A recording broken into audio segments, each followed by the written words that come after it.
Okay, so this episode is going to be a little bit longer. We had a really good conversation with Chris Camillo. He's a legendary investor that turned $20,000 into $60 million by doing something called social arbitrage investing. He gives examples. He talks about a recent trade he's in right now. We're talking about a lot of fun things as it relates to investing and building wealth in a more sexy way. I think this episode's going to be great. We just finished filming it. You guys are going to love it. I'm blown away.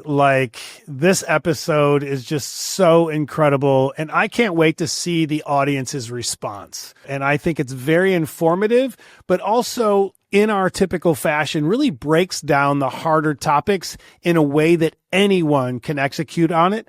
And so I'm super excited. We know this episode is a little bit longer than normal. It's actually probably closer to an hour and a half, and our normal episodes are 30, 45 minutes. But we think if you stick around throughout that hour and a half, you're really going to enjoy the conversation. So with that being said, let's jump into it. Hey everyone, and welcome back to the Rich Habits Podcast, a top 10 business podcast on Spotify, brought to you by Public.com. My name is Austin Hankwitz, and I'm joined by my co-host, Robert Croak. Robert is a seasoned entrepreneur in his 50s with lifetime revenues of over $300 million, and I'm an entrepreneur in my late 20s with a background in finance and economics. Since quitting my full-time job in corporate finance a few years ago, I've built a 7-figure media business and actively advise some of the most well-known fintech companies around the world. Now, as the show name might suggest, every episode, we talk about rich habits as they relate to business, finance, and mindset. However, we try and bring you two unique perspectives. One from an industry veteran, which is Robert, and the other, myself, someone who's still in the process of building wealth and figuring it all out. So, Robert, what are we going to be talking about in today's episode?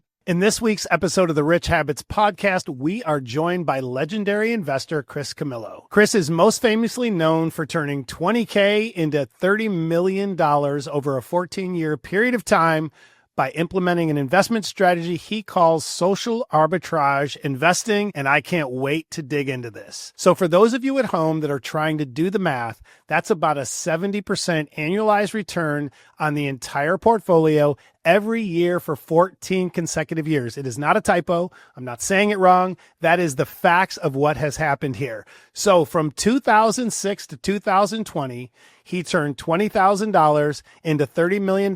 Then between 2020 and 2025, that has since doubled to $60 million. So $20K into $60 million in about 18 years' time just by trading the stock market. And we'll dig in later with some of Chris's strategies, and we'll provide some examples and ideas. But before that, Chris, we're excited to finally have you on the show. Spend a couple minutes, tell everyone who you are. We're excited to have you, and we want everyone to know, just what you're all about and how you got here. Well, I'm excited to be here, guys. I've been listening to your podcast for a while. I feel like I've known Austin since he was just starting out in this world of finance as a little kid. Chris bought stock in Austin very early. and look at you now. I know a lot of people say this. I'm the most regular person. I'm the most underdog investor. I was just a guy with a job who started investing, and before you know it, I was making more money in my portfolio than from my job. So I quit my job, and I don't know, that was 15 years ago, and here I am today. So that's who I am, just a person that likes to invest. Really, really excited to dig into the story and learn more about what social arbitrage investing means. Just so we're all on the same page, right? You've got your social arbitrage investing strategy, which is how you were able to quit your job, build your portfolio, build all this wealth throughout your life. A lot of people hear that and they're like, man, arbitrage sounds like fun. What are we doing? So what is your origin story when it comes to the social arbitrage investing strategy that you've sort of coined the term here on? And maybe over the last decade or so, what are some of those examples of major winners that you've experienced using the strategy? Yeah, social arb makes it sound so fancy. I almost prefer the word just observational investor. That's really what it is. The entire investment methodology revolves around trying to surface change in the world as it's happening, whether it's shifts in consumer behavior, trends, shifts in culture, technology developments. So you just kind of see the world as it's unfolding in real time, and then you connect the dots to investable opportunities in the market. So companies or sectors that would either benefit from that change in the world or be harmed from that change in the world. Honestly, guys, that's it. Like, that's the entire thing. It's something I've been doing my whole life without realizing it. When I was a kid in middle school and high school, I'd spend every Thursday, Friday, and Saturday garage sailing, like at 5, 6 a.m. This is pre-eBay. I would ride buses around the city to garage sales that I had strategized on from the newspaper and thought were likely to have mispriced items. Like, and the mispriced items were always items that were male oriented, because most of these estate and garage sales were priced by middle-aged females, and they didn't know how to price a train set or a men's watch or baseball cards or anything like that, right? So I would buy these items and then flip them to dealers around the country that specialize in those items, and I'd make sometimes $100 or $200 a weekend. I would start every morning with a Snapple lemon flavored iced tea from 7-Eleven. Snapple was like one of the hottest companies in the world on the stock market at the time. And then one morning I realized that instead of having 2 full refrigerators of Snapple at that 7-Eleven, they only had half of a refrigerator, and the clerk told me that that's the way it was going to be from now on, because they had all these competing brands coming in, like I think it was like Arizona iced tea and others. I talked to my older brother. I was just a young teenager, and I said, "Can I make money off of this?" And he said, "Well, I can help you short Snapple with buying puts," which I didn't know what a put was, but he taught me about stock options. And sure enough, a few weeks later, Snapple came out with earnings. It was the first time they had ever missed earnings because competitors were taking more shelf space and inventory was building in the channel. And those options tripled, and I was hooked from that day on. And from that day on, I was a social ARB investor. And it was amazing to me because I saw something as a kid that anyone on Wall Street could have seen. And I'm assuming they saw the same thing if they wanted. The problem is that that's not how institutional investors think. Institutional investors are generally, math heads, or they're either technical traders or fundamental traders, but they're so consumed by noise. And I wasn't consumed by noise. And I've evolved that strategy over the course of my life, and that's all that I do. Is I basically just live my life. I look for change. It's just as a normal person, and I connect dots. And that's literally it. That's the whole thing right there. And I always say this, like, everyone's like, "Oh, Wall Street has this huge edge over retail traders." I'm like, no, we have a huge edge over them because we're actually living in the real world. Like, back then, I got my ideas kind of like Peter Lynch did in the 80s by like going to the mall and doing that stuff. But today, it's so much easier because we live in a digital world. So now all of the world's conversations are happening digitally, and we could see them in real time for free, just in the comment section of social media apps like TikTok. So if you want to, you can read what the world is talking about in real time, just as a regular person, and you could discover the new hot thing as it's happening and connect the dots weeks or months before it ends up in the Wall Street Journal, before the hedge fund guy figures it out, right? And so, like, there's never been a better time to be just a regular person doing this sort of observational investing, because I can guarantee you that these hedge fund guys are not going to spend 3 hours a night reading comments on TikTok and taking those ideas into their firm, because they're going to look like an idiot. They're just embarrassed. They're like, that's not, that doesn't feel professional to them. And, Austin, one of the companies I grew and sold was a social intelligence company for hedge funds called Ticker Tags. And over the course of 5 or 6 years, I got to meet the largest hedge fund managers in the world. And I actually sold this data to them. And it was so frustrating because I was like handing the data to them on a silver palette, and they didn't know what to do with it because it didn't have like a strong historical correlation, because what I call conversational data, that's the data in the comment section of TikTok. It's always evolving and it's changing. The way these kids are speaking is changing all the time. And so Wall Street likes to have like 5 years of correlation. And that's why they focus so much on transaction data, credit card data that they buy for millions of dollars. But do you know how you find out what's going to happen in credit card data before it becomes credit card data?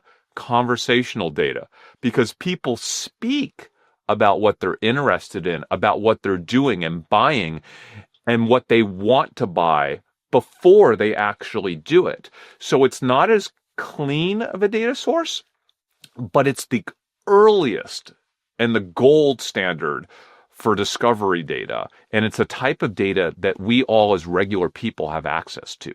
I think conversational data, to your point, is kind of like that leading indicator, right? If we can figure out what the leading indicator is, maybe the lagging indicator of the credit card data, which is then, I guess, before the ultra lagging indicator, which is the company's profits, like that'll help you kind of figure out what that looks like. But I also want to go back to the Snapple story for just 1 second, because I know there was someone that was listening. It was like, short, put, what is he talking about? I'm so confused. So essentially what happened here, Chris, is like you go to this gas station, the 7-Eleven, you love the Snapple, and you're drinking it every day on the weekends before you go to these garage sales. And you realized, okay, Snapple went from 2 big freezers or big refrigerators to just half of one. That's interesting. Why would that happen? Maybe, oh my gosh, that could negatively impact the company. All these competitors now are looking at and seeing, all this new shelf space they can have, and maybe their Snapple customers are going to go drink some other, person or other company's drink, which is going to negatively impact their profits. And so you said, how do I profit from the idea that a company's profits are going to go down, right? How do I trade this? Which was, I'm going to short the stock. And all people need to think about when it comes shorting is to bet against. And so Chris said, I'm going to bet against Snapple as a company because their competitors are rising and they're likely going to make less money over the last, let's call it, 3 months or so, or a quarter for the earnings, which happened to be the case. And you tripled your money after that information came out that Snapple was now making less money because of competition. And that's just a clear example of saying, I'm observing things around me that are happening in real time that I'm sure other people around the world are also enduring and observing as well. How can I make a trade around this new information? That's right. And sometimes there's homework to be done. It's not that simple. So another story I tell all the time is when kids were playing around with DIY slime, right? They were making slime in their houses, and I started to capture a lot of conversation around DIY slime. I was like, what is this movement? I mean, I should have known because my daughter was actually part of that movement at my own house. But a lot of times we don't see things when they're happening right in front of our face. So like I was seeing all this conversation. I was like, what's going on? And I realized that every kid in the world was making slime at their house. I was like, well, who sells this stuff? And you make it yourself, but there was one key ingredient, and the key ingredient was white glue. Well, who makes white glue? Elmer's. Sure enough, like Elmer's glue, for the first time, I think probably in history, was selling out in every store around the world. It's like, well, who makes Elmer's glue? It was this publicly traded company called Newell Brands. And Newell Brands was a huge company. It used to be called Rubbermaid. And Elmer's glue was only less than 2% of their revenue. So that's a problem because, like, can it really even move the needle for this company if it's only 2% of the revenue? I mean, if they double their sales, that's only like a 2% increase.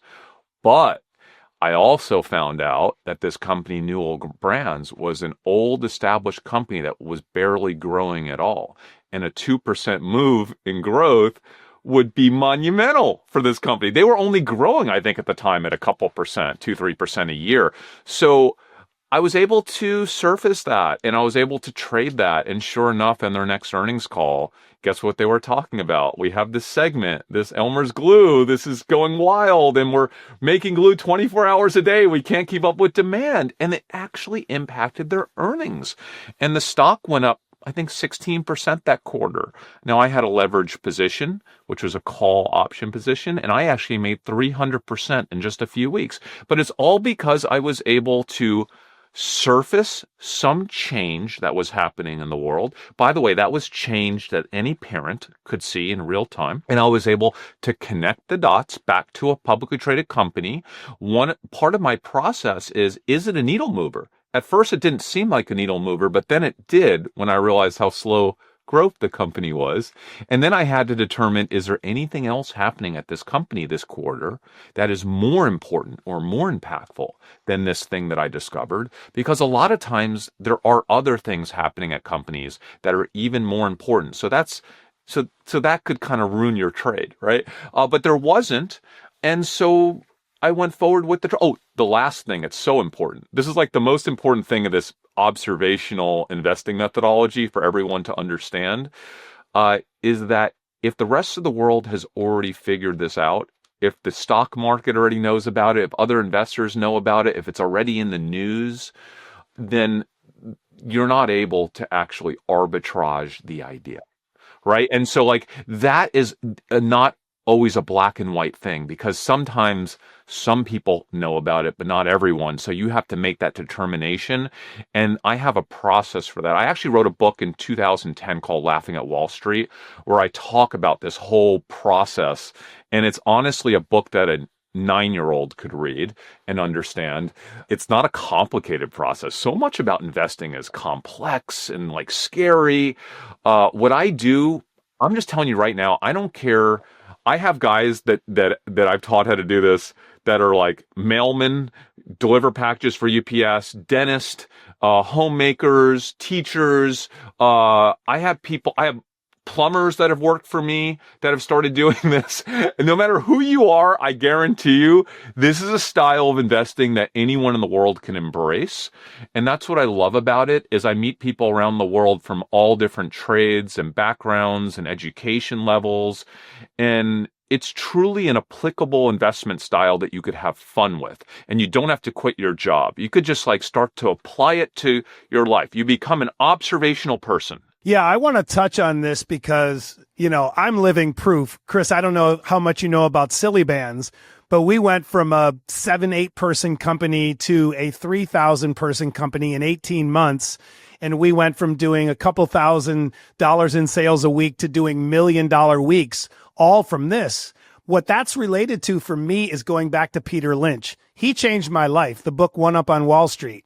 It taught me how to look at everything differently. Austin and I really have this as part of our daily message in the Rich Habits Network and podcast, because we're always trying to tell people to look at the world and think like an investor and not a consumer. And being able to understand the difference, I think, is key, especially in this movement of this social arbitrage method.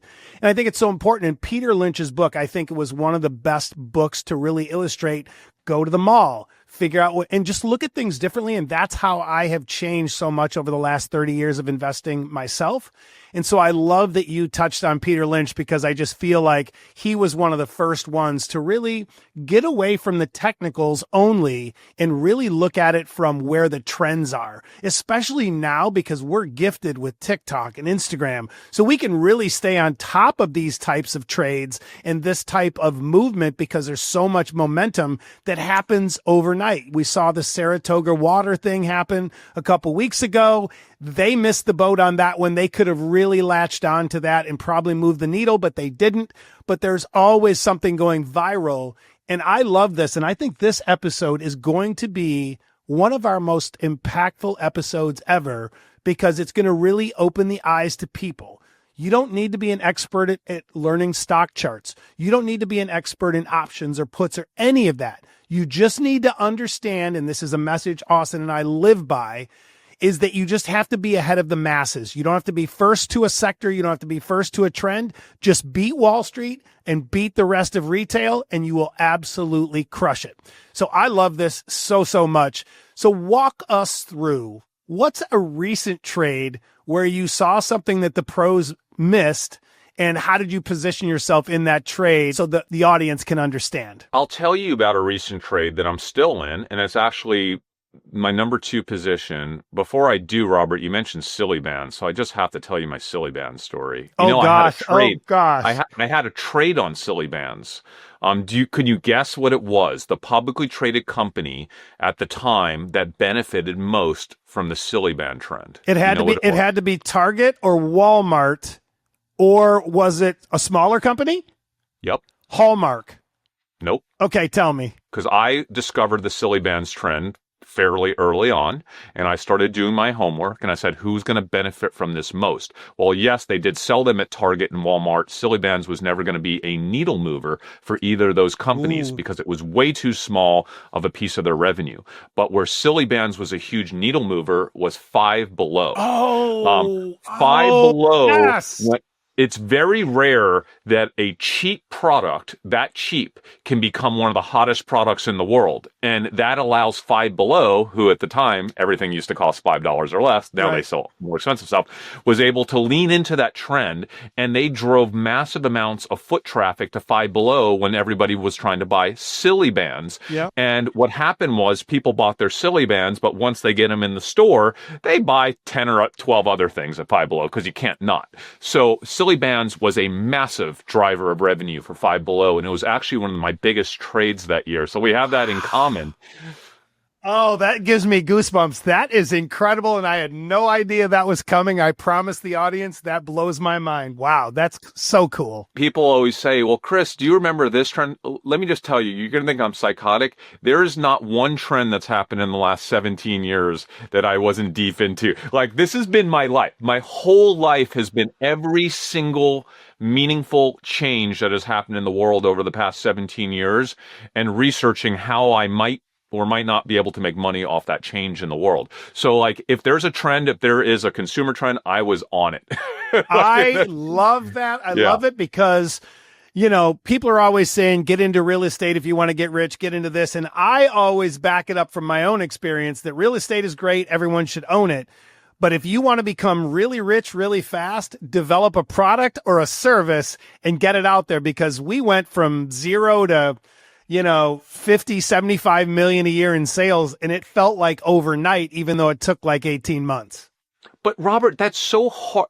It is hard to do. You know what's even easier? Let people like you do all that hard work. And then let's find out when it happens, and we could trade the people that are going to benefit from it. Austin was the one, he texted me the Saratoga deal, and my text back to him was, yeah, this is huge, the biggest thing to ever happen on X, going viral, but Saratoga is only 1.5% of the parent company's revenue, so I don't know if it's going to move the needle. But Austin identified it, and we started going through that process together. And that's what a social arb investor does.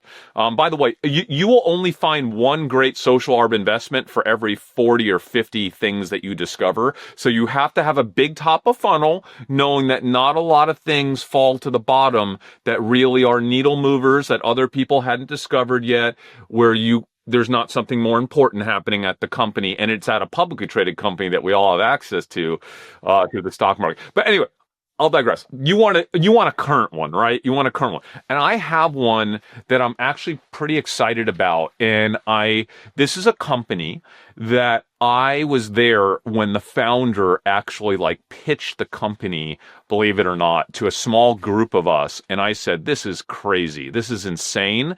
And I was invested in the fund that wrote his first check. And I went to the fund manager and I said, I think this is a huge mistake. I think this company is not going anywhere. It was Robinhood. So I was in the first round of Robinhood. Before it IPO'd, they finally won me over, and I went and acquired tons of private shares in Robinhood before they IPO'd. But then post-IPO, I lost faith in the company. And they had some rough years, and they probably had one of the worst consumer viral moments of all time with the GameStop trade. At the same time, they were operating in a regulatory environment that basically made it impossible for the company to do anything that they wanted to do in terms of expansion. So Robinhood just had some rough years. And then in an instant, literally in an instant, last year, everything changed for the company. They now are in probably what is the most loose regulatory environment they will ever see. And the company, Robinhood, is working in an industry where the incumbents, their competitors, are so slow and so out of touch. Imagine being in an industry where you had essentially no competition, because your competition is just completely oblivious to the things that matter to the entire generation that you're trying to sell into. So Robinhood, as we all know, is just an investment app, except it's not. Robinhood is run by founders that, love them or hate them, these people that run Robinhood are absolute beasts, and they are trying to expand into every single financial category. If it touches money, they want to own it. They are running Robinhood like Amazon. They are running Robinhood like Tesla, like Elon runs Tesla, okay? They are running it like a company with 10 people in it, even though it's a $30-40 billion company. They intend to grow Robinhood to become the largest financial institution on earth. And I actually think these guys are going to pull it off, because I had never seen a management team so aggressive, a team that asks for forgiveness later rather than asking for permission before they do things that are kind of risky, right? Like getting into sports wagering, which I predicted a year ago, and calling it prediction markets. So they're like, no, we don't need a license. This is a prediction market. It's not sports wagering. And they're just doing it. So Robinhood is fascinating because I have this thesis that I really believe in, and it's I don't even think it's debatable. It's the great wealth transfer. I've done a number, as you guys know, I'm a YouTuber. Dumb Money Lies, my YouTube channel, my buddies Dave and Jordan. It's my passion in life. We just have fun with it. But we did a few episodes about this wealth transfer that's happening, and it's, I don't know, 80 to 100 trillion dollars over the next 20 to 25 years. And this wealth transfer's happening. It's undebatable. I guess we can debate how much of that money the boomers are going to use before it gets transferred, right? But there will be a massive wealth transfer that's happening. And Robinhood basically owns most of the accounts of young people. So if you're 20 to 30, right, Austin? Whether you're on Robinhood or an app like Robinhood, because there are some other apps like Robinhood, but Robinhood owns the bulk of that sector right now. Your accounts are really small. So they have lots of investors, but the accounts are pretty small. Well, guess what? Those accounts are getting bigger every month. And I think there is a 20-year period where Robinhood is going to grow and to become one of the largest financial institutions on earth. Why? Because they manage the company like a startup. They're aggressive. And quite honestly, they understand the nuances of the things that matter, like UI. Like I'm not a big sports gambler, guys, but I placed my first sports wager or prediction market waiver on Duke a couple weeks ago on the March Madness. And I kind of occasionally go into BetMGM and do stuff there, and it's kind of clunky. It's kind of just like, it's just kind of hard and confusing. Yeah. This process of making this wager on Robinhood was as magical as their stock trading app is, right? It's just, I can't even put it into words. But let me just tell you this. Once you're in that ecosystem, it's very hard to leave it. And so I believe last year that Robinhood was probably one of the most misunderstood companies on earth. And I went all in on Robinhood. And I believe that journey is just starting still today. And it's a company that I cannot wait to see what they do the next 10 years. There's rumors now they're going to get into the real estate space, and you're going to be able to buy and sell your house over Robinhood here in the next few years. So let's see what these guys do. But again, it's because if you're not on the app, one of the things I do every day is I have coffee with my dog at a local coffee shop, 7 days a week. And I work from the coffee shop, and I sit there, and it's kind of like my porch moment where I'm like on the porch and just meeting people from the neighborhood every day. They stop by and they talk to me, and I meet young people, and they come by, and I don't think people understand this. You guys know this. I have been waiting for 30 years for young people to actually meaningfully become part of the investor class. It's my life mission is to pull every human on earth into the investor class. I think it's the only way that we ever solve the wealth gap is by pulling every human on earth. No matter where you live, no matter what you do, you must be in the investor class. More so than ever during the age of AI, right? As the value chain moves a little bit away from human labor and a little bit more towards the industry of intelligence, right? You have to be invested in capital markets. So these kids, every one of them, they're investing. They all have the Robinhood. Like, they're all investing. It never used to be that way. I mean, Austin, you don't understand, but I know Robert's going to understand what I'm about to say. When I was on Yahoo message boards 20 years ago, finance, I would post a message at like 7, 8 at night on a big stock board, a big one. And sometimes I would have to wait till the next morning for someone to respond to my message. That's how few people outside of institutional Wall Street were investing. It was like a weird hobby, right, Robert? You remember that, right? I'm going to tell you a story, and this is back 20 years ago. Yeah. People would come to my office, and this was when I was in real estate in the bars. They would come to my office, and I day traded and swing traded every single morning. And so back then we had the big giant tube monitors and my desk was filled with them, but I'm running bars. And this was when I was like 25, 27 years old. And back then people would look around and they'd be like, "What are you doing, man?" And I'd be like, "I'm just getting my trade. I'll be right there." And they didn't get it. Like, nobody invested back then. They literally got their paycheck, spent their paycheck. And so it's like, when you're early to this stuff, so many people are going to look at you like you're crazy or you're some scammer. And it's just, you're living proof that if you can connect the dots, as you say, that is where all the wealth is built. But it's not just about small trends. That's what I'm trying to say. This is a generational shift. And it's not just in America, it's all around the world. We have been waiting for decades for people to enter the investor class, and now it's actually happening. Every single young person is becoming part of the investor class, and it's no longer a nerdy, embarrassing thing to do like it was when I was a kid. I had to hide the fact that I was like investing on the side. Now it's something that you're proud of, that you talk about. If you're not investing, this is what kids are like talking about, like in college at parties, like they're pulling out, they're talking about their trade. Like, I never dreamed that would be a real situation. And the entire world is not seeing it. They're not seeing how that is going to radically shift financial markets over the next 2 decades.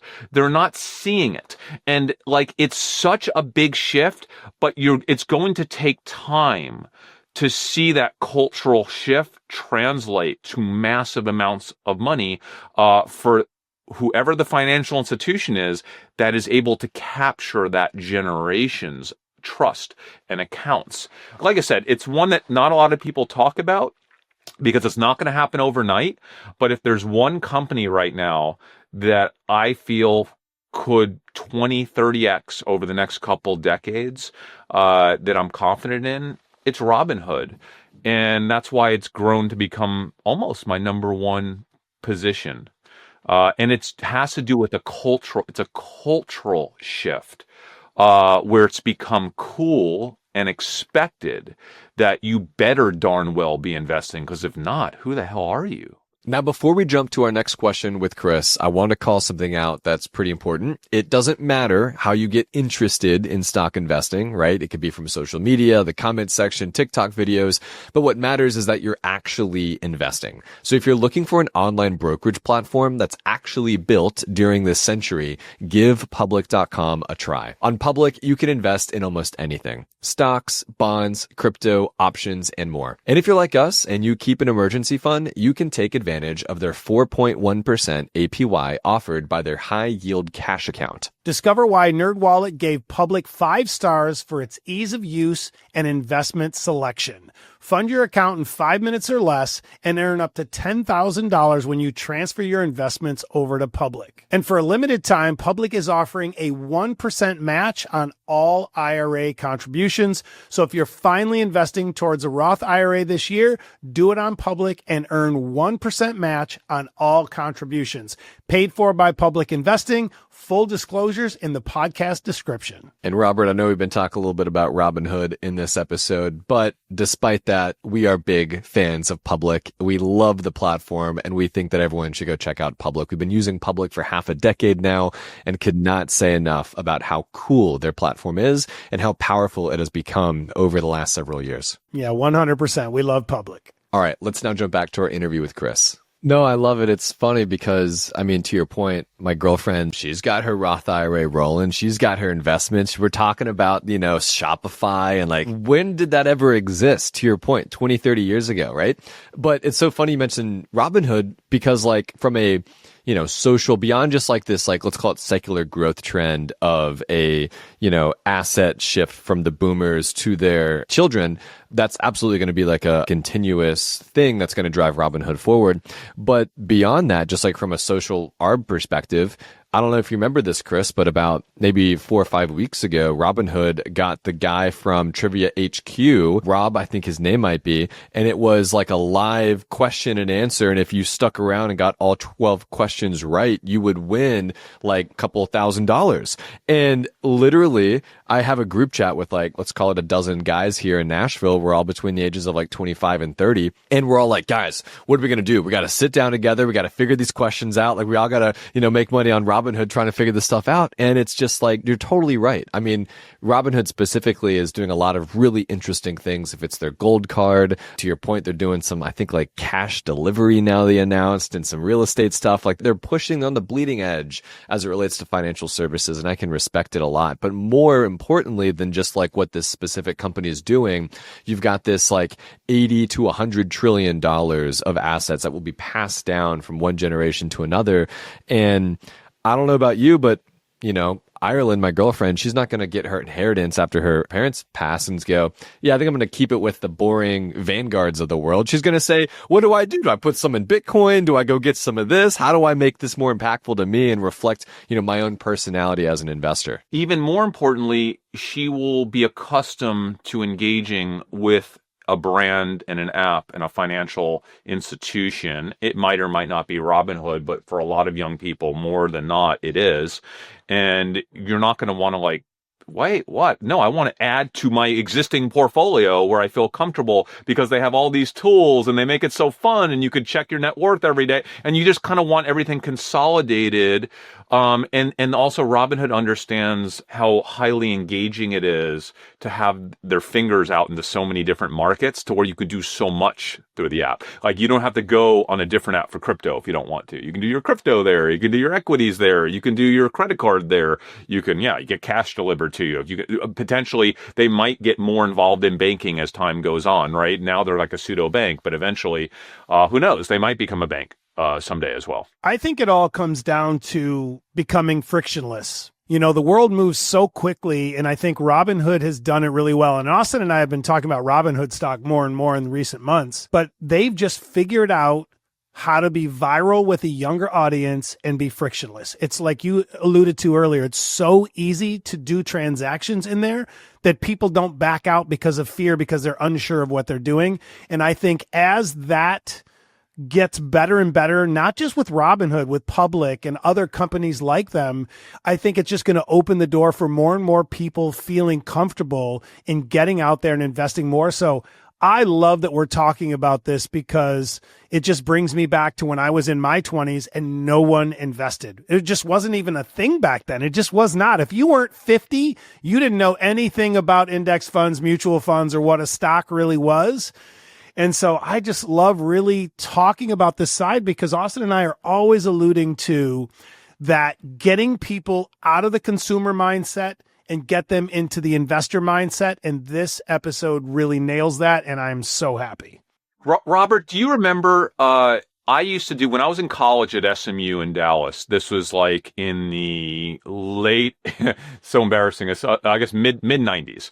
I would do something called touch-tone trading. I would skip class. I would leave my class, go to the bottom of the business school, get on a payphone, and I would trade options through the payphone. And I would have to touch the tones, and it could take me up to 15 minutes to place a trade. And then I would wait for like a computer operator voice that would repeat the trade to me, and then I would hold while it tried to put the trade through. It'd be like your trade 15 to 20 minutes sometimes.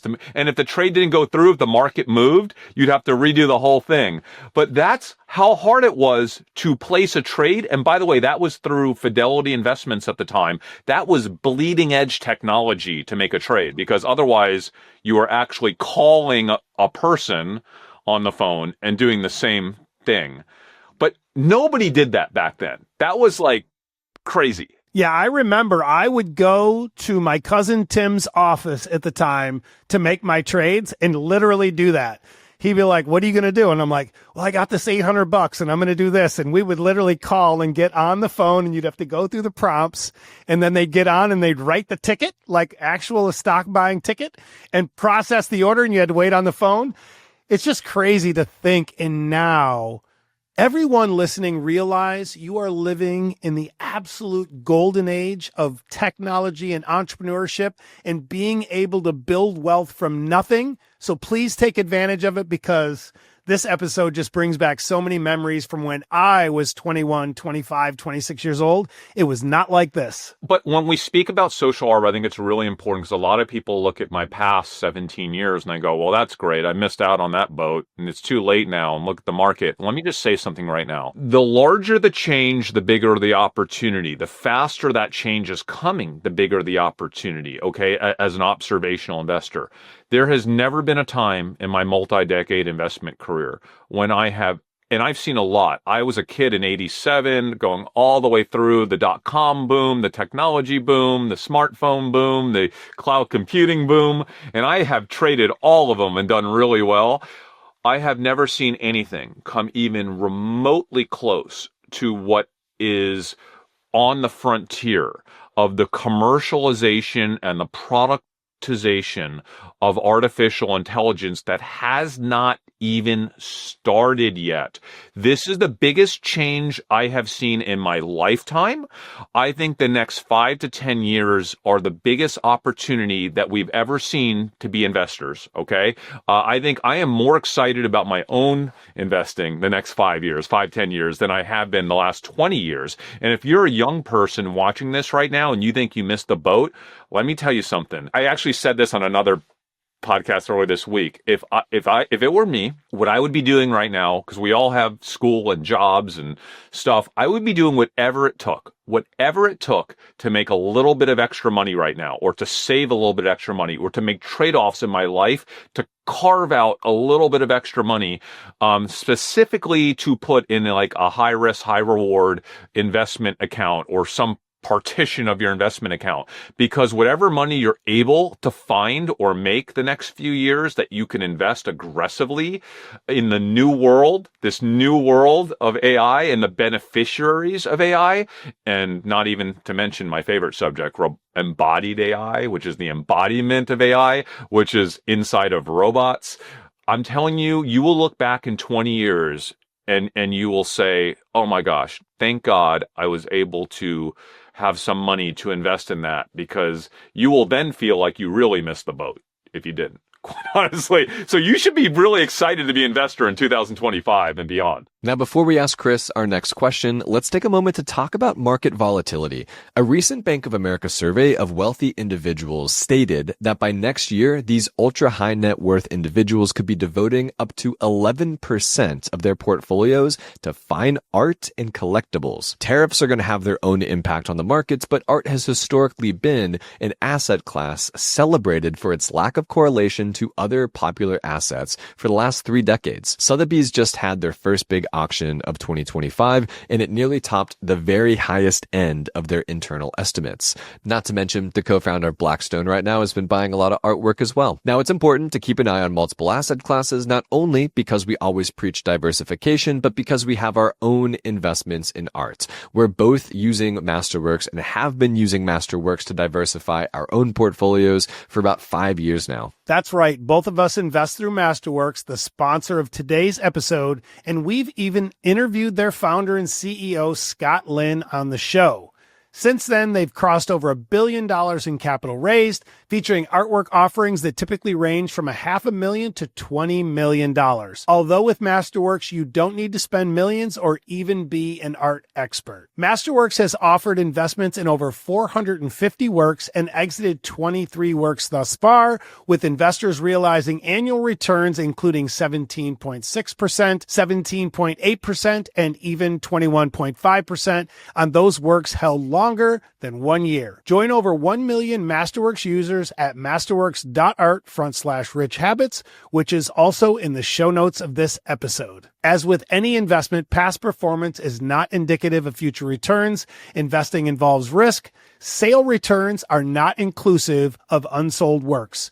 Important Regulation A disclosures can be found at masterworks.com/CD. All right, let's now jump back to our conversation with Chris. Well, I want to get into that, but before we jump into the embodiment of AI and humanoid robotics, I want to go back to, I'm looking at the markets right now. Trump announced his 90-day pause on tariffs. We're filming this on April 9th, and the S&P is up about 10%. The NASDAQ is up about 12%. This year has been the definition of volatility. We've been up, we've been down, we've been left, we've been right, we've been going in circles. It's been crazy. You have a portfolio that has averaged 70% compounded annual growth rate over the last, let's call it 15 to 20 years. How do you sustain a portfolio growing like that despite choppy markets like we saw in 2022 and have seen so far in 2025? Did you have like a really bad year and you bounced back? Like how are you navigating that type of stuff? So in the 2008 crash, I did some hedging. I started hedging about a third of the way through the crash, but my hedging wasn't necessarily extreme. To be honest, I just don't do much. I don't do much. I'm not a macro guy. I think I'm really good at what I do, but I don't pretend to understand, to have all the answers when it comes to macroeconomics or big macro movements in the market. What I've figured out, thank goodness, over the past few decades is that I cannot do that. I don't know if there's a lot of people or anyone, quite honestly, that is able to do that consistently. And so I don't pretend to be able to do that. I do have absolute confidence that the market will generally always have and likely always will recover from most situations. So I just don't do much. I try to do less when we're going through these times. And honestly, my account during times of high volatility, during market crashes, gets destroyed. It gets destroyed. I've been very open about this. I was a little bit slow to hedge this last cycle with some of these tariff moves, and I lost millions of dollars over the course of a couple weeks.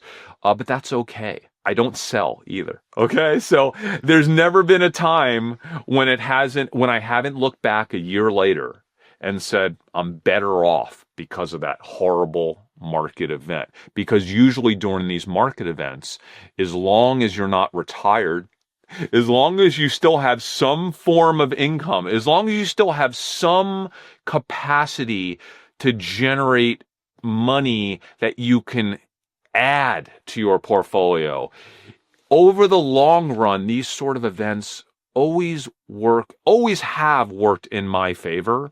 And listen, the day that they stop working in my favor, meaning the day that capital markets falls apart and never recovers, I always tell people we have bigger issues to worry about at that point, right? So I am not going to consume myself with that 0.1% doom and gloom where the world is ending, it never recovers. The stock market is simply an expression of the world's innovation and productivity and humankind marching forward and doing great things. Now, if we ever stop doing that as humans, we're in trouble.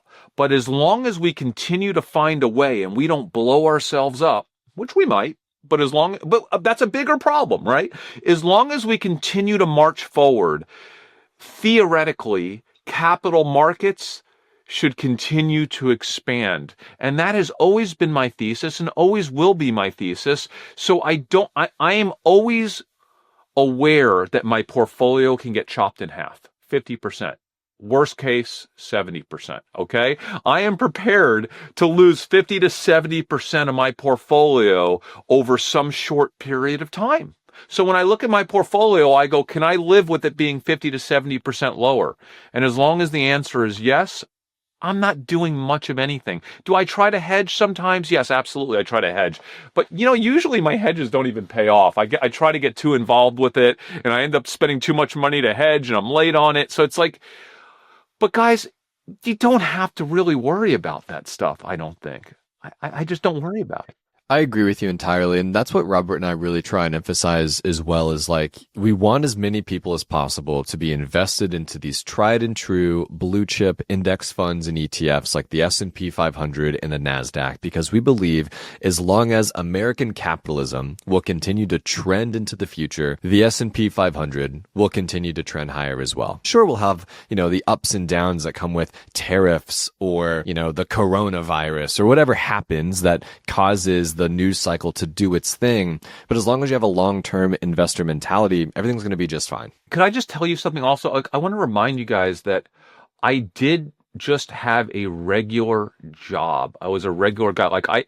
My job coming out of school and college, I had to restart 2 or 3 times. I was like way behind everybody else my age. I was earning half the income of all the other people I graduated with, and I was playing catch up. And then I did pretty good in my career, but I was like, I hadn't worked like that in 15 years, guys, and it's amazing. And I tell everyone, I'm like, I know it seems impossible when you're starting with like $500 or $2,000 or whatever it is that you can scrape up, but I literally started with a few $1,000s, and now it turns into tens of millions over time quicker than you would think. The first 10,000's the hardest, the next 50,000's the second hardest, and then the next 50's hard. And then after that, quite honestly, and Austin, you've experienced this over the last few years, it gets meaningfully easier. It's wild how money compounds. It's wild, but you have to be invested. And I think the biggest thing that I think investors and just regular people don't understand and no one talks about, I rarely even talk about it myself. This is something I started thinking about the last few years that I really want to propagate without amongst masses, is people do not have high risk capital in their life. And I don't understand why. The reason why the wealthy continues to get wealthier and wealthier is because the wealthy has a bucket of high risk capital, because money that they can afford to lose. So money that they're willing to invest really aggressively in companies that are super aggressive growth companies that theoretically could go out of business because they're so aggressive, right? So, but everybody should have a high risk, high reward bucket of capital in their lives. And I think the reason why people don't is because they commingle their capital in one account, and it's the retirement savings, it's their school, it's for the future of their children, and it's vacation money.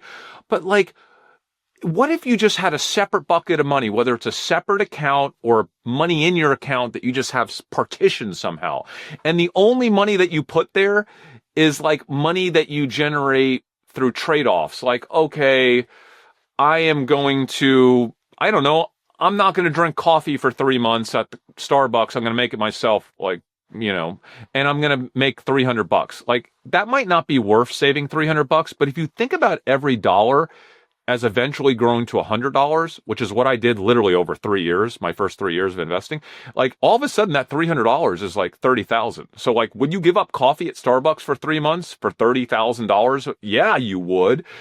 Would you put off a big purchase of a big item that you knew a year from now was going to be $500 less?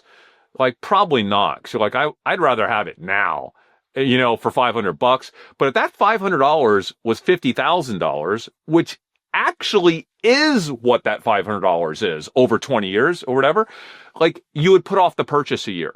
So if you could figure out how to get capital in your life that you're not afraid to lose because it's not coming from your life savings, it's coming from some other place, and you're willing to invest that money the same way that wealthy people do, right? Maybe throw it in Tesla, companies that you might be nervous about, or companies like Robinhood. Maybe utilize margin in that account. Maybe utilize even options as dangerous as options are, because in a conservative way.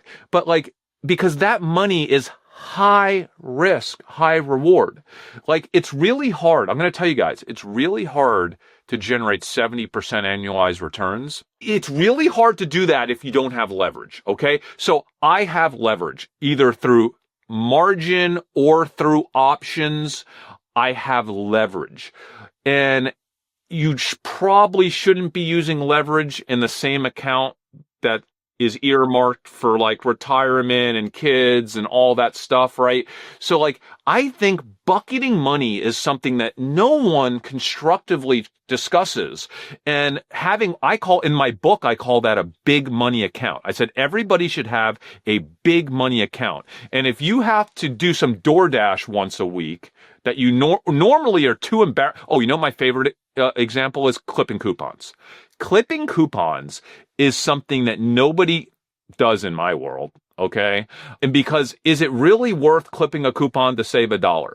But again, if every dollar is $100, every coupon gets sexier, okay? So you might think you're above clipping coupons, but what if you started clipping coupons just to earn money for this new high risk, high reward bucket, right? Like, honestly, there are 1,000 ways that you could find money in this world if you think of every dollar as $100 eventually. And I know time goes quick. 10, 20 years goes quicker than we all think.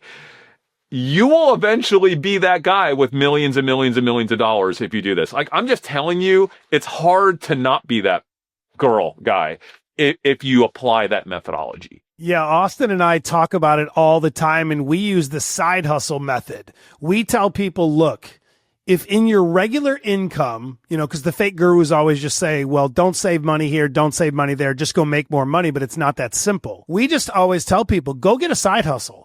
Go drive on a weekend, go do DoorDash, go do whatever, and take that $200 a weekend as if it doesn't exist and get that put away in your investment account. And I love this strategy because I'm always a believer, little leaks sink ships. I'm a believer of that, and I'm glad you illustrated it because so many people say, oh, well, don't worry about cutting back there, cutting back here. It doesn't matter. $100 here, $100 there, it doesn't matter. They obviously don't understand the compounding effect over years and years of doing that. So let's talk about this big risk bucket, and break it down like 20s and 30s and then like 40s and 50s and 60s. What percentage of their overall investable capital should be in that big risk bucket, in your opinion? So I don't think of it as a percentage of capital. I think of it as capital that you can contribute to that bucket that comes from areas of your life where you're making a trade-off or you're doing something that you wouldn't ordinarily do, but you're only doing it because it's worth doing for that eventual value of that money. Like I said, whether it's clipping coupons, driving DoorDash once a week, delaying a big purchase, and like you mark. So basically what you would do is you say, hey, this TV costs $1,200. We're planning on buying it this weekend. We're going to put it off for 6 months. However much we get it cheaper when we wait 6 months, you're going to take the discount. Let's say you get $200 cheaper, and you're going to buy the TV, but you're going to take the $200 that you saved and you're going to put that money into this high bucket account. And the reason why, it's a psychology thing. If it's not coming from a trade-off or from, well, I call it other people's money. It was never your money to begin with, right? Like it was just, so you're going to really think about it differently. Then you're willing to take a big risk with it. Because if you don't earn it that way, then you're never going to take the risk that you're going to need to take to generate, let's forget 70%, 20, 30, 40% annualized returns, right? You're never going to hit that grand slam because at some point you're going to find something in your life you believe in, whether it's a stock or it could even be a person you went to college with who is always the most ambitious, smartest person. And after 20 years, you heard they're starting this really cool company. And you're like, well, that's great, but I don't really have capital. I can't put $10,000 in a startup. That's crazy. You will be able to put that money in because you're going to have this high risk, high reward bucket, right? Where you can afford to either go into a levered public company, maybe put money into a startup of a person you really trust. I tell people, hey, this whole world of early stage investing in private companies, you can do it now through secondary shares, right, on the market, but it's higher risk, but you need to have that bucket. So so what I'm getting at is the percentage could change radically depending on where you are in your life. If you're just starting off, it could be less than 1%. But for me, it's now like 90%, right? And the reason why it's 90% is because my overall kind of portfolio has grown so much that I can now, because I'm fairly conservative with the way I live my life, I can tolerate a huge hit, and I can afford to invest most of my money in that manner. But also, guys, it depends on what your goals are in life. Like, not everyone is trying to just become a billionaire. I am trying to accumulate a massive amount of wealth inside of a foundation because my life's mission is to help kids. I'm really into pediatric care. I'm into animal welfare. And I'm also recently getting into elder care. So like I have a foundation that I would love to grow that into $1 billion foundation. So I have a purpose in life that requires me to continue to take big risk because there's no other way I'm going to build this $1 billion foundation unless I take huge swings in things that I believe in. But for other people, they might not have that purpose. Their purpose might just to have a little bit of financial freedom to be able to spend their latter years having more time with their children or doing something that they love to do. And that might not require $20 million. It might just require a couple $1,000,000. So I think everyone has a different financial objective in their life. And I think that financial objective should be the thing that drives how aggressive they get with this strategy of having because you always hear the thing, get rich slowly. Well, that's fine. You should do all the stuff to get rich slowly. But can't we also have a bucket that allows us to maybe hit our financial objectives quicker?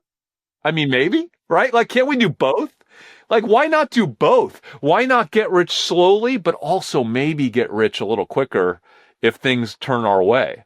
Like, you got to give yourself a chance. No, I'm right there with you. And like, when it comes to this idea of like a trade-off, something that came to my mind real quick is I pay $105 a month for my AT&T phone bill. But theoretically, I could switch to Visible by Verizon at $25 a month, which is an $80 a month difference. And that $80 a month savings for a year's time is about $960,000. So now you do that for a year or two, you got a couple grand that you can put now into this bucket where you say, I didn't do anything real different for this money, so I can take those big swings. And I totally agree with you, like how important it is to take a big swing in your life. And you're taking a big swing right now, Chris, as it relates to the embodiment of AI with Humanoid Robotics. Because of you, we are investors now into Aptronic and Figure. We're super excited about Humanoid Robotics and, where this trend is heading over the next 5, 10, 15 years. But you spotted this way before everyone else, and you are taking a really big swing on this trend. And so can you walk our listeners through what is humanoid robotics? What is the embodiment of AI, and sort of how you've positioned yourself to succeed as an investor, assuming sort of this secular growth trend continues over the coming, again, 5, 10, 15 years? Yeah, guys, this is also this is like the biggest thing ever, quite honestly. And this is why I'm so excited to talk about it all the time. We all know what AI is. We've probably been on ChatGPT. There's some really cool new stuff about like text to image generation. You can make any picture in the world. Like, it's unbelievable what's happening. But what's even more unbelievable than that is taking all that artificial intelligence and putting it inside of physical things, robots, basically, right? And once you kind of merge those two worlds, we're essentially creating something that we call an infinite labor machine. And whenever we talk about something like this that seems too good to be true, right? I always kind of go through this exercise where I go to the extremes. And the extremes are, if you push yourself out long enough, the timeline long enough, is this inevitable. And it's inevitable, right? Like we all know that it's just a matter of timelines. So if you push out your timeline long enough, it's inevitable that robots will do everything.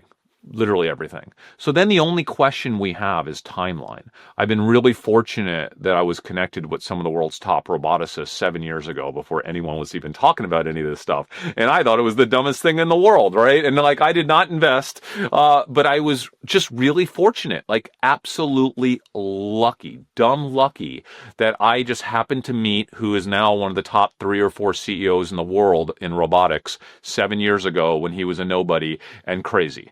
And so because of that, over the past 7 years, I learned a lot about the space, and I took a turn 2.5 years ago when I realized it was becoming very real with AI.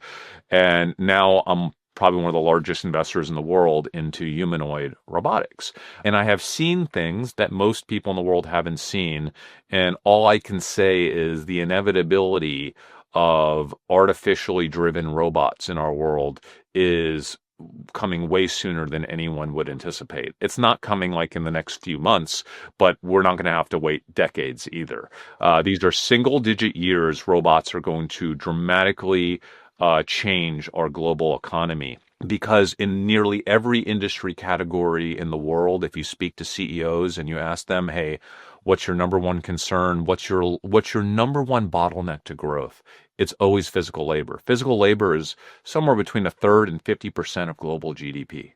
And if you think about it, if we had access to infinite physical labor, meaning our ability to build whatever we want to build, right?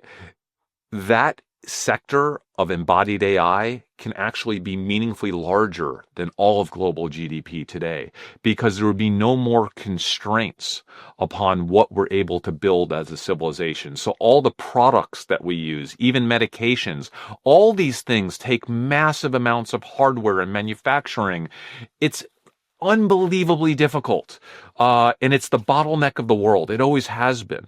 And we're about to remove that bottleneck and nobody sees it. So like if you go back through history, there have been these moments, right? Like the wheel. What did that do to the world, right? Like, modern medication. What did that do to our ability to extend our life by 3 and 4x as humans? This is one of those moments, and it's coming very quickly. And you, as an investor, we could think about this moment 2 ways. We could either try to invest in the companies that are creating this technology. Now, I'll share something with you that most people don't know. And that's that almost every single big tech company in the world is working on a humanoid project, right? It hasn't been formally announced, but rumors are in this little world of those of us that know all kind of the players and the roboticists, is that Apple has transitioned their entire automotive team that they've had for almost a decade to they're now building humanoids, okay, at Apple. OpenAI, who just raised $40 billion, are aggressively moving forward with their own humanoid project. We know that Google has aggressively partnered with the big humanoid company Aptronic that we're invested in. We're also invested in Figure. They're doing great things. Tesla, Elon has come out and said that his humanoid division will dwarf the rest of Tesla before you know it. It's the biggest thing they've ever done. Elon said there will be 40 billion humanoids on Earth by 2040. He might be a little aggressive with that number. So you look at companies like Facebook is getting into the humanoid world initially through software, but rumors are that they're following up with hardware as well. So they'll probably be making their own humanoids at Meta, Facebook. We know that Amazon is rumored to be aggressively working on their own robotics and humanoids. SoftBank is making massive investments in humanoids, and all of China has come out and said that they are going to lead the world in humanoid development. They have a $134 billion package to support robotics and humanoids. And I have a friend who's traveling all around China right now, and there's like, I heard there's upwards of 100 companies there working on humanoids across China.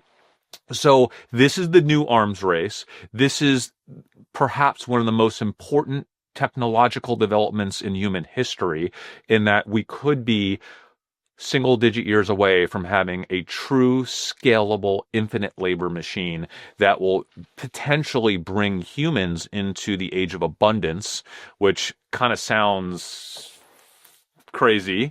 But all we mean, but listen, the dream of humans has always been to work less and to do jobs that were more fulfilling for humanity. And that's all the age of abundance means. It means perhaps we get down to something like a 4-day work week rather than a 5-day work week. Perhaps we're no longer, it's easy for us to say, hey, there's not that big of a change for us, but most people don't live like us, Austin, right? People all around the world, there are still people that spend 40 years working in a factory doing the identical thing 8 to 10 hours a day. And by the time they're age 55 or 60, they can barely walk because their back is in such bad shape. Okay. We don't think about this stuff, but this is like, we do not want the next generation of humans to be living their whole life like that. Do you know there's over 100 million humans on this earth that spend the bulk of their prime years taking care of a parent or grandparent during their elder years, right? And so like, I didn't have to do that, but people do that. And these bots, these robots, right, that are, I know we're scared of them right now, but these bots have the capability of being the ultimate tool for humanity to allow all of us to live a more productive life, a more creative life. And I personally am not afraid of them because yes, they will take some jobs. They'll displace our current jobs over a long period of time, but they will create new industries. They will make existing industries infinitely larger than they are today. And with that will become massive new demand for human labor. Okay. And the human labor, I anticipate, just like every other technology displacing invention throughout all of humankind, will be a higher order of labor that will be more fulfilling and higher paying than human labor is today. So I'm a bit of an optimist, I'll admit that. But I do believe this is beyond the investor lens that we all wear, is one of the most spectacular things we've ever had for humanity.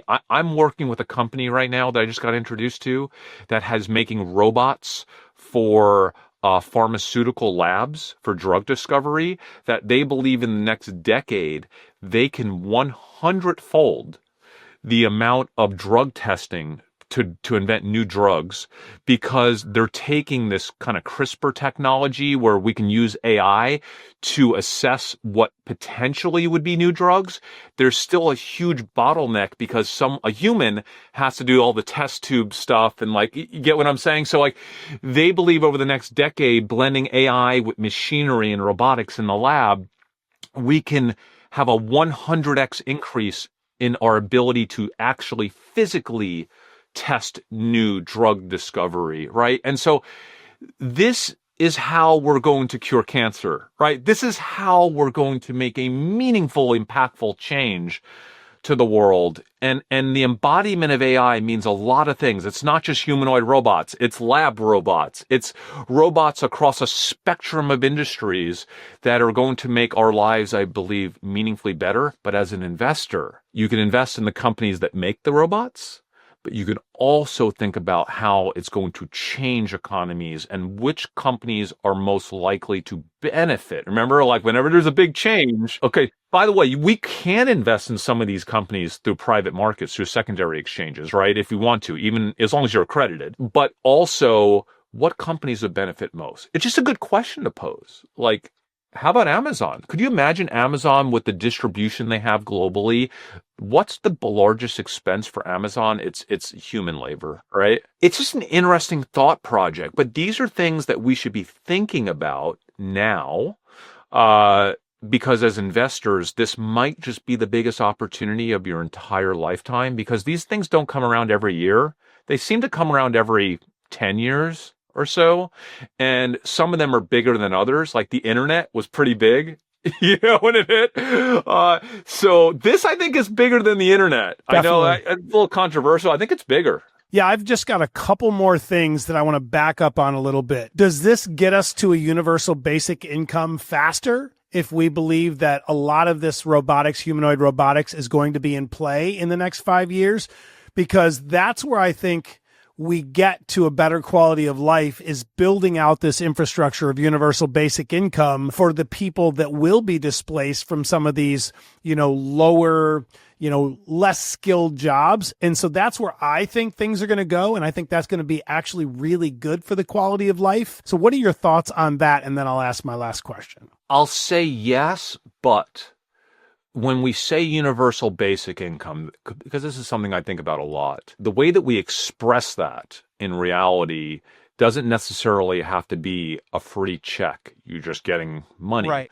We can express it in a multitude of ways. We have a degree of universal basic income today with entitlement programs, right?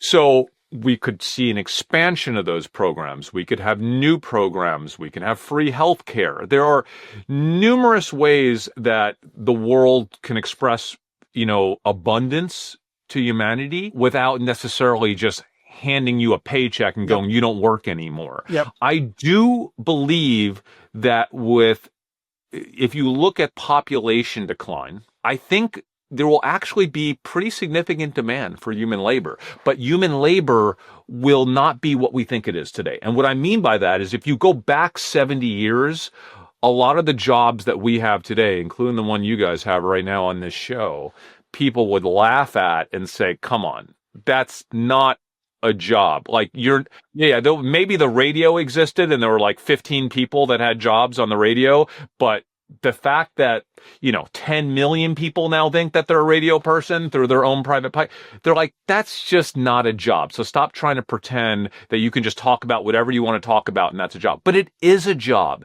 And we're actually delivering massive amounts of value in this podcast economy that we're in right now. I mean, it's crazy to think about that, but we have a podcast economy. So what I'm getting at here is, what does labor look like in 30 years? We might look at that if we had a crystal ball and laugh at it and go, well, I guess no one works. I guess a lot of those people that think they're working aren't actually working and they're pretending to work, and we have universal basic income. But I think if we can move forward 30 years, I'd be like, no, this is work and I'm contributing massively to people's utility and, I'm helping people. Maybe we all become entertainers in 100 years. I don't know.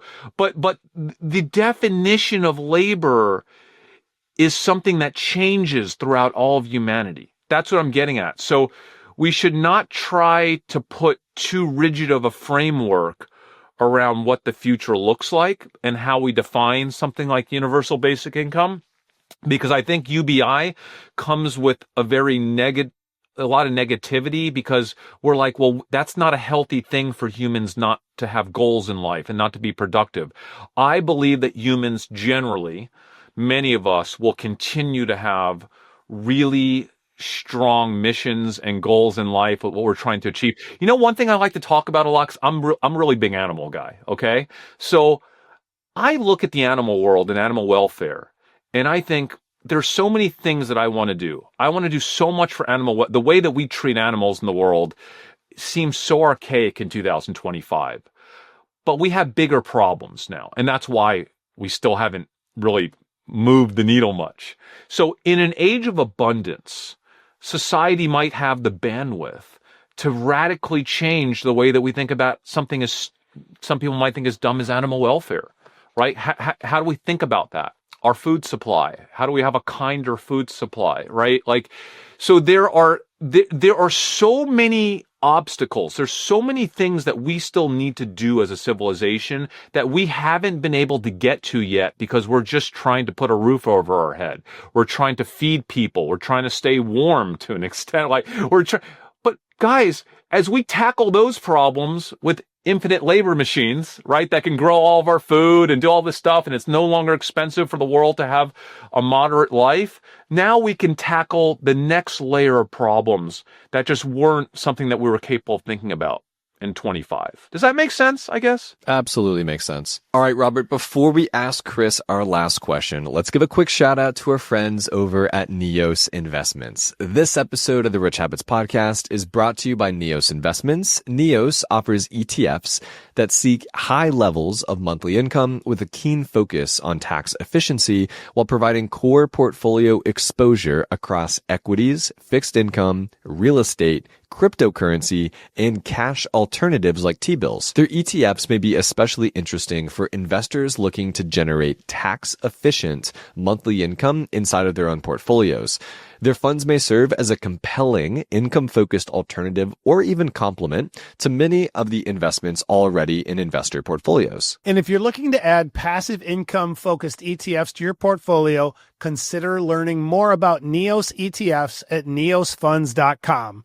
And as with all investments, investors should carefully consider their investment objectives, risks, charges, and expenses of NEOS exchange-traded funds before investing. To obtain a prospectus containing this and other important information, please visit neosfunds.com. Please read the prospectus carefully before you invest. An investment in NEOS ETFs involves risk, including possible loss of principal. There is no guarantee that NEOS ETFs will make monthly distributions, and the amounts may fluctuate from month to month. Cryptocurrency is relatively new, and the market has its own specific risk. NEOS ETFs are distributed by Foreside Fund Services, LLC. All right, let's go ask Chris our final question. We all know that Tesla is the only real publicly traded company right now that is saying we are building humanoid robots. It's called Optimus. We plan for it to do all this hundreds of billions in revenue for us over the next coming several decades.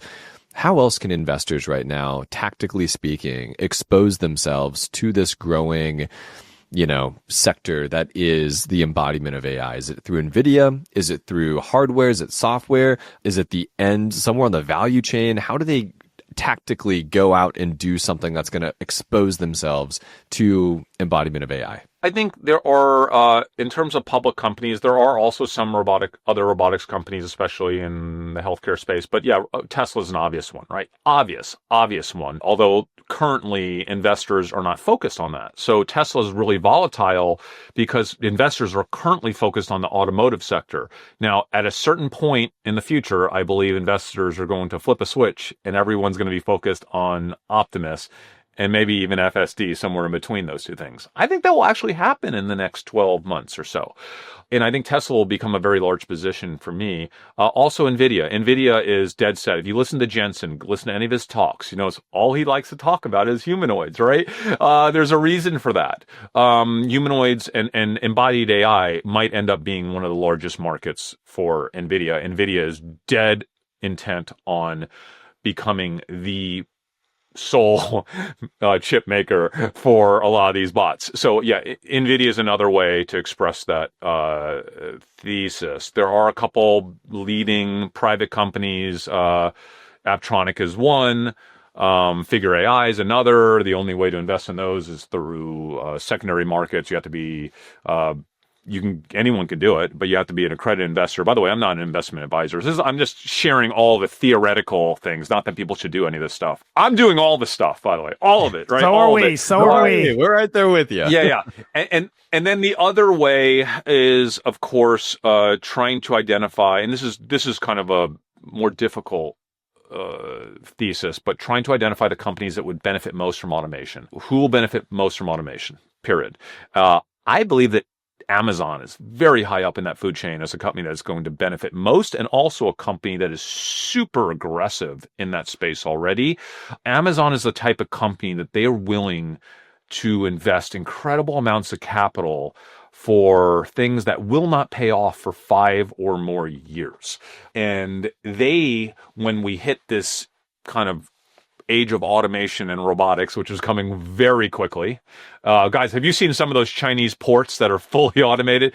Like, Amazon is going to be one of the companies that has made and will continue to make the investments to benefit from that the most. So that's kind of where I sit in terms of expressing my thesis on embodied AI. There will be many other companies and new ones popping up all the time. I would recommend spending half an hour a week keeping up with the news flow in embodied AI. There's various people talking about this on X and on YouTube. Not hard to find. Listen, I talk about it at Chris Camillo on X. I talk about it all the time. And we talk about it on Dumb Money Live on YouTube. And it's something I'm super passionate about because I'm not really sure when we're going to get another super cycle like this. And I want to make sure that I'm making the most of this one because it's still in front of us. Like, it hasn't happened yet.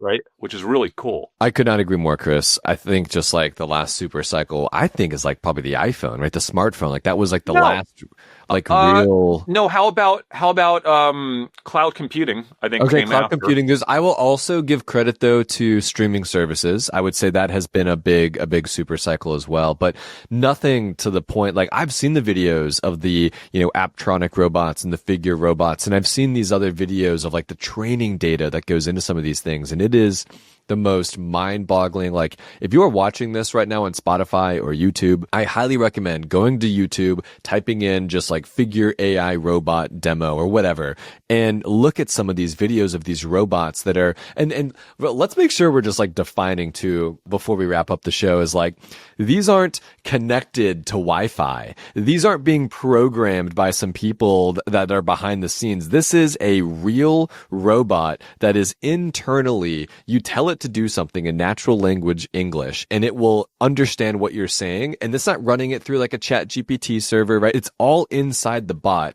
doing it, figuring it out, and using like reasoning. No, I was going to say, yeah, we call it general. What we're moving towards over the next 2 to 3 years is something called generalized autonomy in robotics, where a robot using a foundation artificial intelligence model that's designed for robotics would theoretically be able to learn how to do a new task in close to 0 time. So it visually sees a human doing something, and you show it how to do something, and then it could learn it because it's learned so many other tasks, kind of like a human baby. As we evolve, we're very bad at everything. These robots right now are very bad at everything. Over time, they start to get very good at everything because they've learned such a diversity of tasks that they're able to kind of seam pieces together from other things that they've learned. So we're only low single-digit years away from reaching that. And there's a lot of hurdles here with hardware, hand articulation, but guys, we're getting close. We're not like months away, but we're not 10 years away either. Single digit years, your minds are going to melt in single digit years with what these bots are going to be doing. If you've not yet learned more about this secular growth trend, definitely check it out. Also learn more about the secular growth trend of the, trillions of assets that will be passed down generationally and everything else that we've talked about on the show. Chris, what an absolute killer episode of the Rich Habits podcast. Thank you so much for joining us, man. Like every time we talk, I feel like I learn something new. It's just so inspiring. And I hope other people who are listening right now, I don't think they will be intimidated, but I want them to go take action on some of this stuff, right? Go find that thing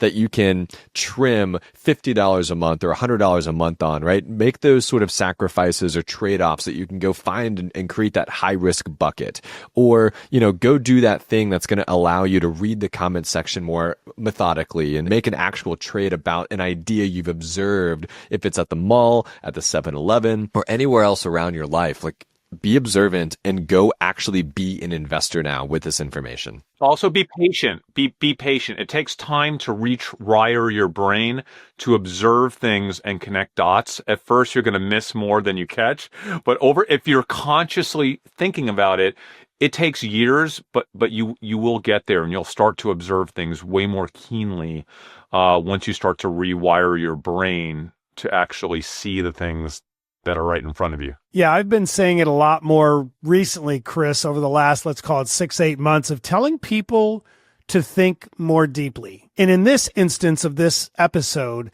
I think it's just really an exchange of one thing for another, whether it's getting the side hustle to get you that money for that high risk bucket, or you're trading off 30 minutes of doom scrolling for 30 minutes of research. Whatever it is, you have to make those changes to be able to think like an investor and not just live like a consumer. And then wealth becomes inevitable because you're doing all the right things. And Chris, incredible episode. I'm honored to have you on here. So excited. I can't wait to get this out to the audience. Thank you, guys. And don't forget, have fun with it. This is the only investment style I have ever been identified that's actually fun. Like, you will never see me looking at charts and studying fundamentals. Come on, I'm reading TikTok comments to discover the next big thing. That's fun. That's like, anybody could do that. Totally agree, man. Thanks, guys. This has been awesome. We try to hop on YouTube once a week at Dumb Money Live, And for us, it's just a fun thing. Me and two of my best friends, Jordan and Dave, and we just talk about whatever we found that week. If we find something cool, we share it with everyone. And I get as much from our community as they get from me. And like half my investments come from random people in my community that have learned how to do this for themselves. And I love it.